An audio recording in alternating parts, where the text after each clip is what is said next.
Welcome everyone to Decoding Parenthood, where we unleash the secrets of parenting.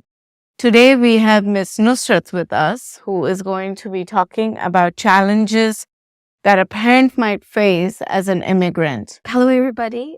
This is Nusrat Sharamin. I came here about 8 years ago in the United States of America. I came here for my higher studies. I finished my master's, and after that, it kind of took its own pace. Life started. I don't know when. I just know it started, and now I'm here as a parent, first-time mom with full-time job. The journey has a lot of ups and downs, and sometimes it has its sweet moments, sometimes it has its challenges, as all parent can say. So yeah, I'm here to talk about I will try to talk about all this, and let's see how it goes. So what made you leave your country? I know you came for the higher studies, but is there a reason why you picked United States over maybe other country? It's interesting because first, before I came United States, I went to Finland. Oh, Higher okay. studies. My family, some of my cousins and my extended families were there. Mm-hmm. So it was an easy choice for me. I was also applying to United States, Mm-hmm. but since I got the acceptance letters and everything there, and already some of my family members were there, it was easy transition for me. Mm-hmm. So I went there, and then I got admission in Towson University. So I was like, okay, and it was with a partial scholarship. It was also more convenient because a little bit of financial burden, so considering and calculating everything, I said, okay, I'm gonna take the leap and come to United States. So, and I'm glad that I did make that choice. Mm-hmm. Also, sometimes I dwindling around, but no, I know in my heart after when I had my baby. So yeah, I'm glad that I did. Okay. So how do you navigate your life here being an immigrant and coming from Bangladesh?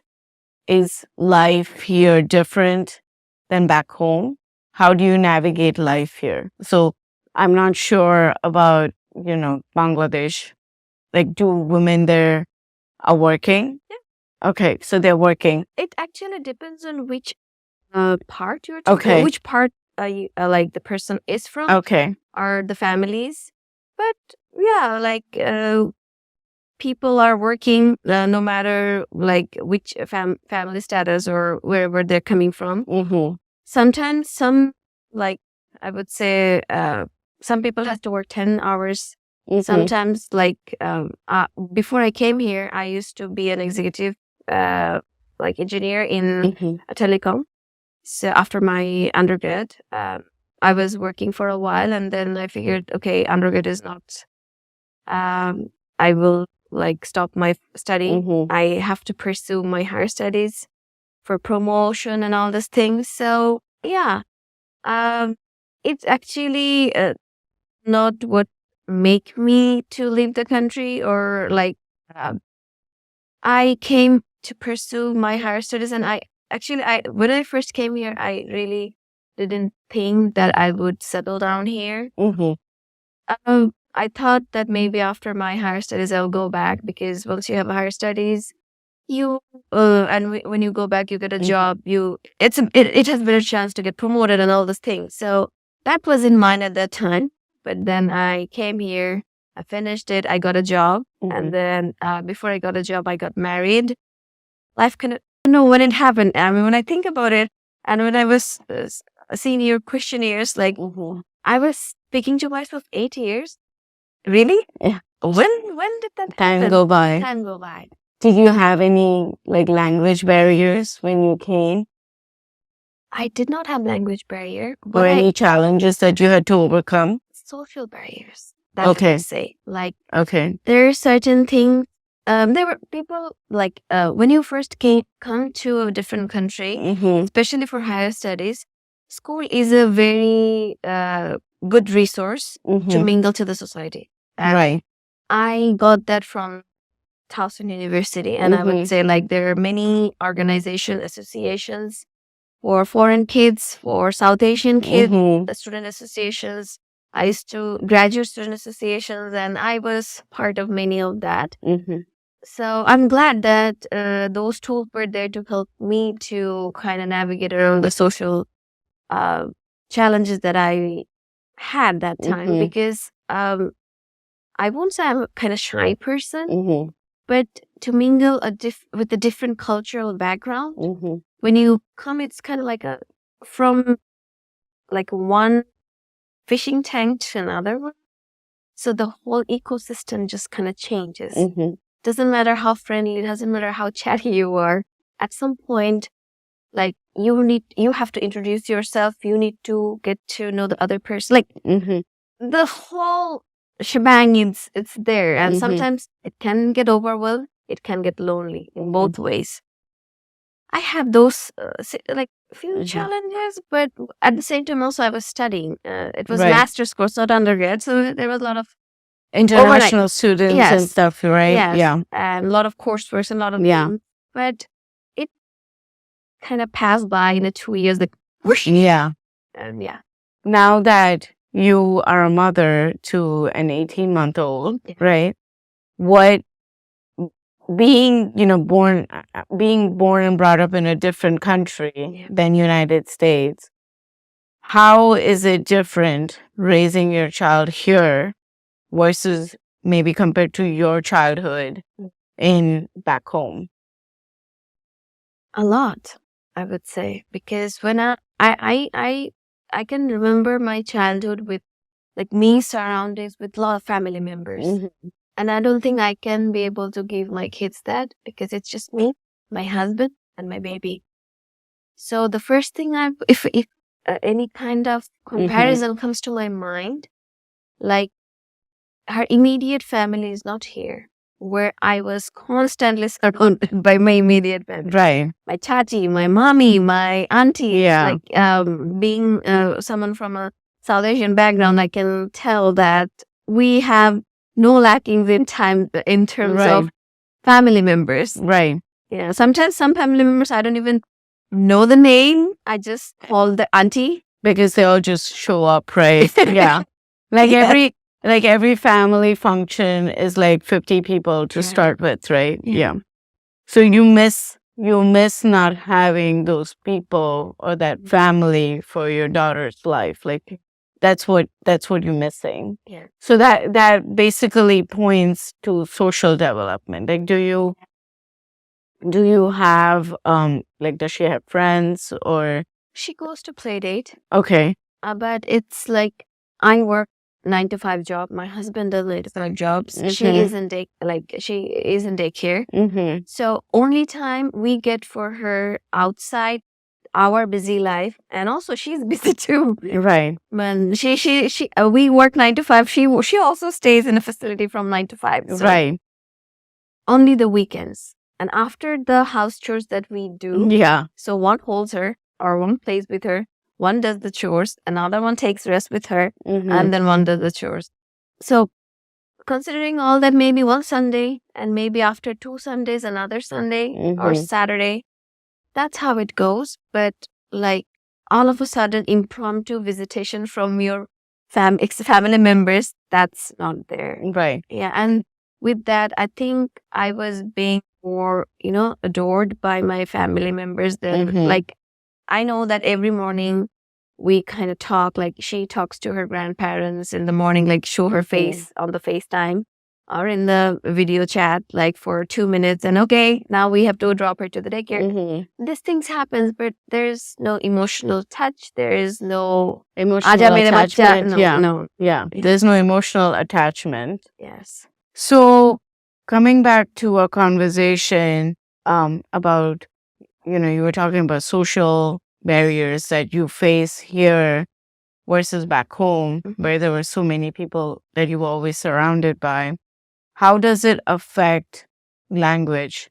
So in your daughter, who's 18 months right now, she's at the prime time where she's learning, new languages, new words, new vocabulary. are you able to still instill your cultural values in her and have her speak your language at home and then maybe speak, English at school? Are you able to differentiate that in her yet, or she's still learning how to do so? She is still in the learning phase. Like, she can understand and she can like blabber a little bit around 18 to, like, I would say 20 words top. But yeah, that's the goal. Like, I want my kids to talk in my native language and or understand it at home, and like of course she at school or social spaces she will have to speak in English, and Right. yeah, so that's the ultimate goal, and that's how we are planning to make the environment like easy enough for her to pick up and maybe be my little talkies. So Right. yep, soon. And it's, talking about languages, it's important for, parents to know that kids' brains are like sponges. They are going to absorb a lot of things and constantly, right? So when, an immigrant parent comes to a different country, or be it United States or any other country, they might always wonder, am I going to lose my values? Like, am I going to lose my cultural values because now they're going to be in, in a country where everybody speaks English? What about my language? It is important for parents to keep the lanes separate. And, that by that, I Create the mean, environment. create the environment, right? So if, they're going to a school or a preschool and they're in English, you can still talk in your native language at home, but you have to create those boundaries. And the boundaries are like, we speak this language at home, we speak this language in school. And kids are going to understand that, and they're going to be able to take it. And in that way, you can still keep, your cultural values in place and still have that well-rounded child. Like we have, I know so many children who speak 5, 6 different languages just because they have those boundaries set in place. Like, we speak this language at this time, we speak this language at this time. And languages is what helps brain development. So the more language a child knows, it's amazing. That is how porous their brains are, that they can absorb it. So it's definitely, you don't have to lose what you No, of course what not. you had, right? Just because you decided to move away from home, you can still continue to instill those things even here. And in my true life example, my daughter speaks one language at home and she speaks English here. Or English, she's now 7, but she speaks English in school. But she can go back and forth without even blinking her eye. Like, she can speak in one language to somebody, she can turn around and speak a different language to somebody. You don't have to think about it so much. You just have to do it at home. So if you continue to speak that one language at home all the time, she will understand that this is where this language is used. Okay. When she goes to school, they speak in English. This is where English happens. Okay. But you cannot go back and forth at home. You already mentioned that my kid is still 18 months. Right. And every kid is different. Every kid has it, like, it's not out of the catalog. So we have to have patience. Yes. To make it happen. Yep. And you can never compare two children. Never. No. So you cannot say, oh, my friend's child spoke at 12 months and mine is 18 months and now talking. Yeah, because it's not like fair. I know as adults we do try to compare to get a better idea. Right, but we don't have to, because unfortunately our children may not be able to communicate or speak, but they're listening to everything you're saying. So when you are comparing it could be, out of no context, but you're just comparing your child to X child. Yeah. They're like, in their mind, they feel like they're not good enough, and you don't want to do that. Absolutely not. Yep. So when you're doing it now, you could do it even when they're 3 or when they're 4. And the older they are, is going to be difficult for them to get out of that phase, right? So it is said that, it's 1 to walk and 2 to talk. So just, give her some time. It's still too early. And when she starts talking, you'll need some break. So you might as well take the break now because there's no going back to it, right? So coming back to parenting, how is parenting differs in United States than compared to where you're from? Well, when I was it's 30 years back when I was being raised in Bangladesh, and now when I look at it, my life here is different. And when I see some of my friends, some of my relatives, they're raising their kids at that environment, to some extent, it feels like some values there are still present based on which location they are at. And to some extent, it has taken huge leap, huge changes there. Like in terms of school, in terms of schooling system, I feel like I was in a very prestigious school when I was in back home. So from school was when I look into that, the school education system has changed a bit.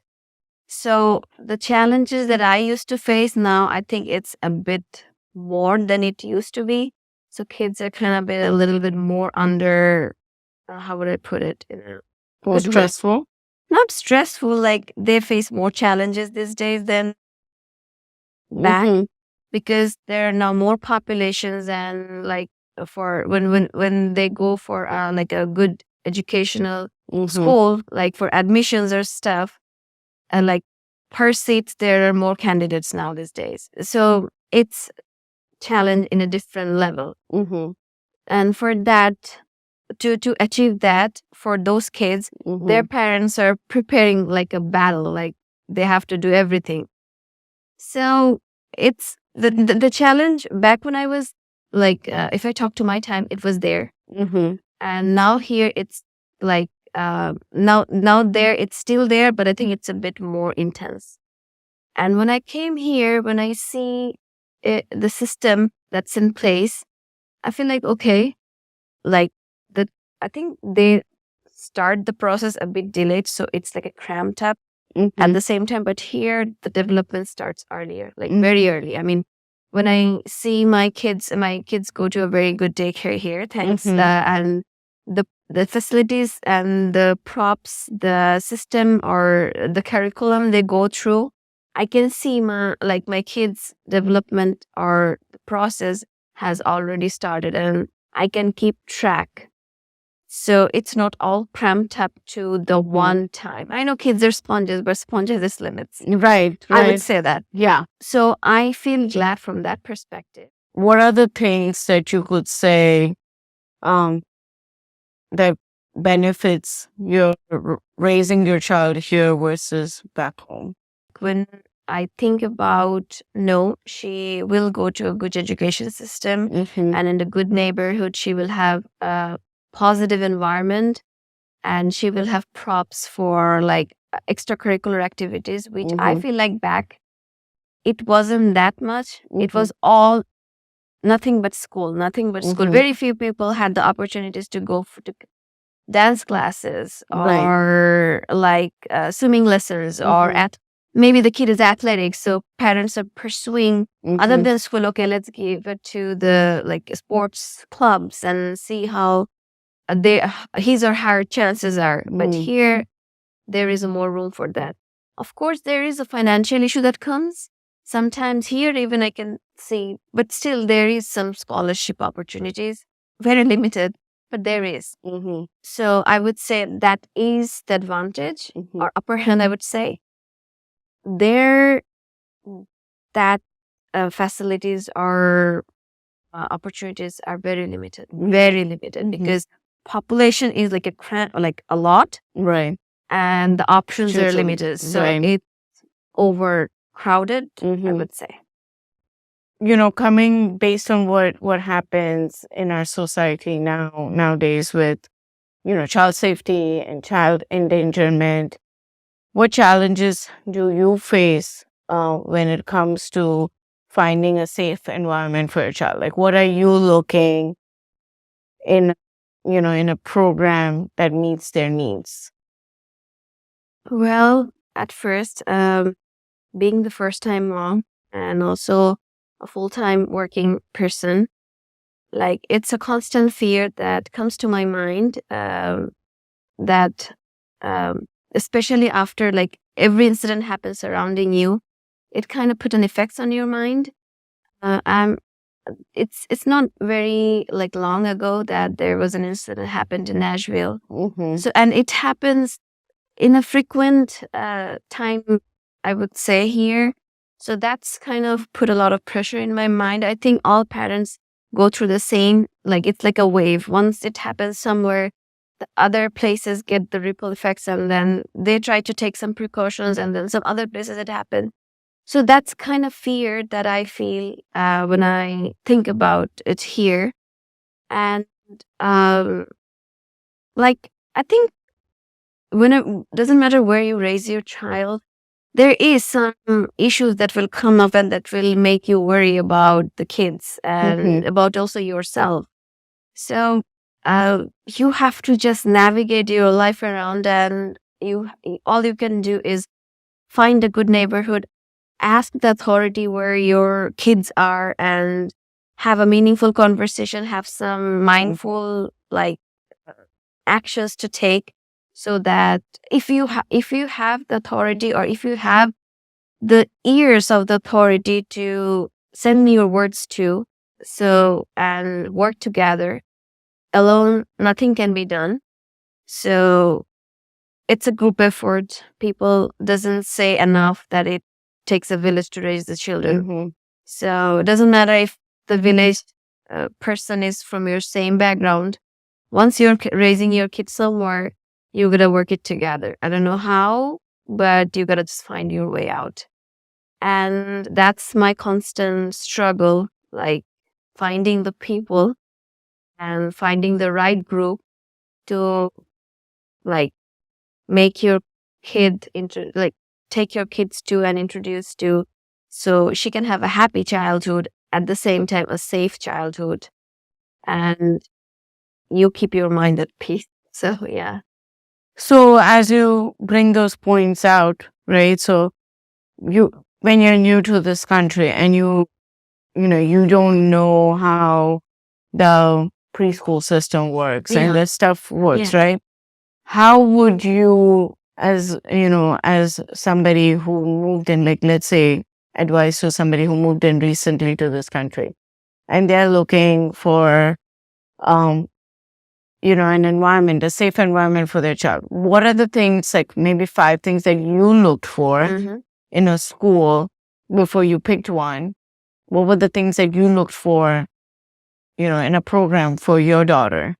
So I would say, I think the family, or like immigrant families, or the newcomers who are Or like even the first time moms, yeah, right? of course. Anybody, because everybody wonders, like, what should I look for? Yeah, it means you want to, of course, look for safety, Mhm. but then what are the other things that you Mm. wanted to make sure that they're there for your child, for your daughter Yes. in that program, so that, you're not just dropping them off and picking them up at 5, but you are gaining, Mhm. she's learning and Yeah. she's thriving. Like, what are the things that you were looking for in a program? The first thing, I will give you an example that I recently did.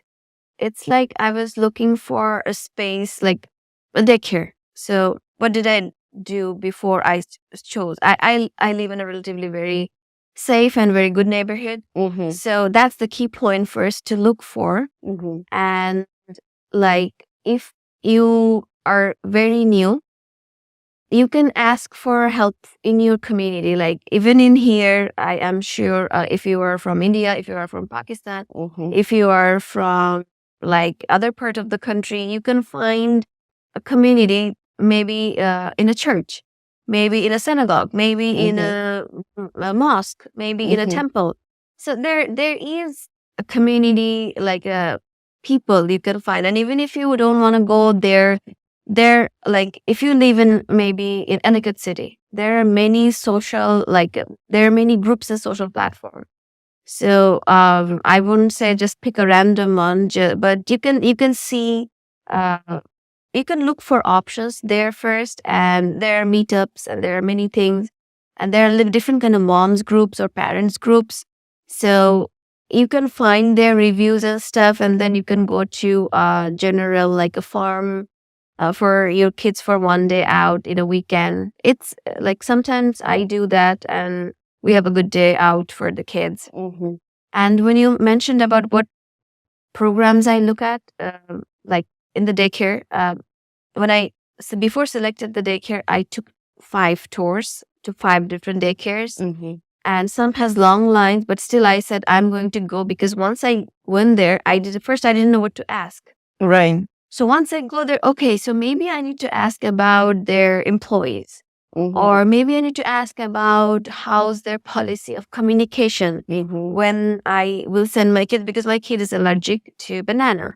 I thought peanut or anything. Here kids happen, like they have a lot of like food allergies and stuff. Right. And she ended up having allergy in banana. So that's why I need to keep in communication with my like caregivers or the system. So what are their policies? Some is very strict that you cannot talk to any of the caregivers during the session or something. So what are the options? So that I had to look, and when they select their employees, do they run the background check and all the things. Right. I didn't have any information, but when I took tour one by one, I gathered more and more questions. Yes, Right. and I took a firm decision based on the finance and everything, because finance is a huge part here. Right. And you also have to keep that in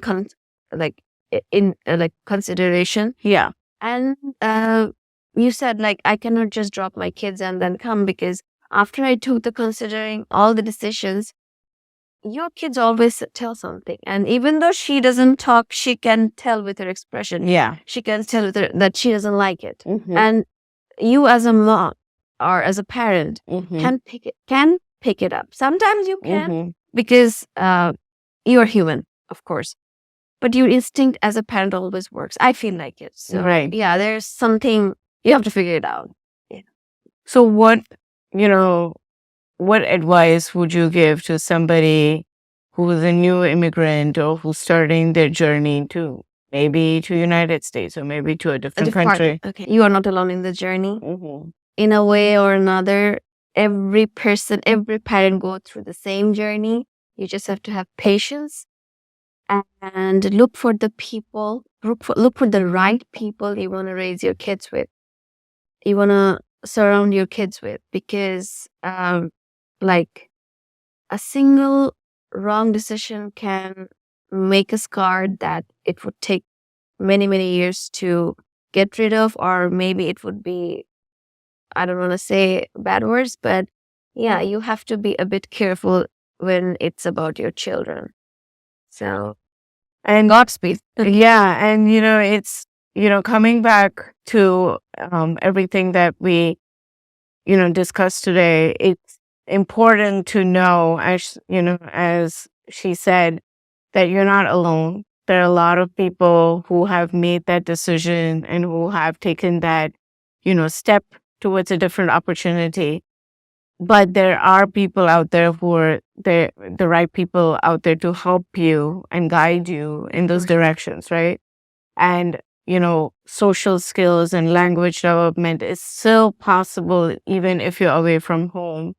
You just have to find ways and create boundaries, and you can do that. So, on this note, we would like to thank Ms. Nusrat for coming and being a part of our conversation today. And we hope you all were able to, learn something new from our talk today. Until then, have a good day, and we will see you again in Decoding Parenthood.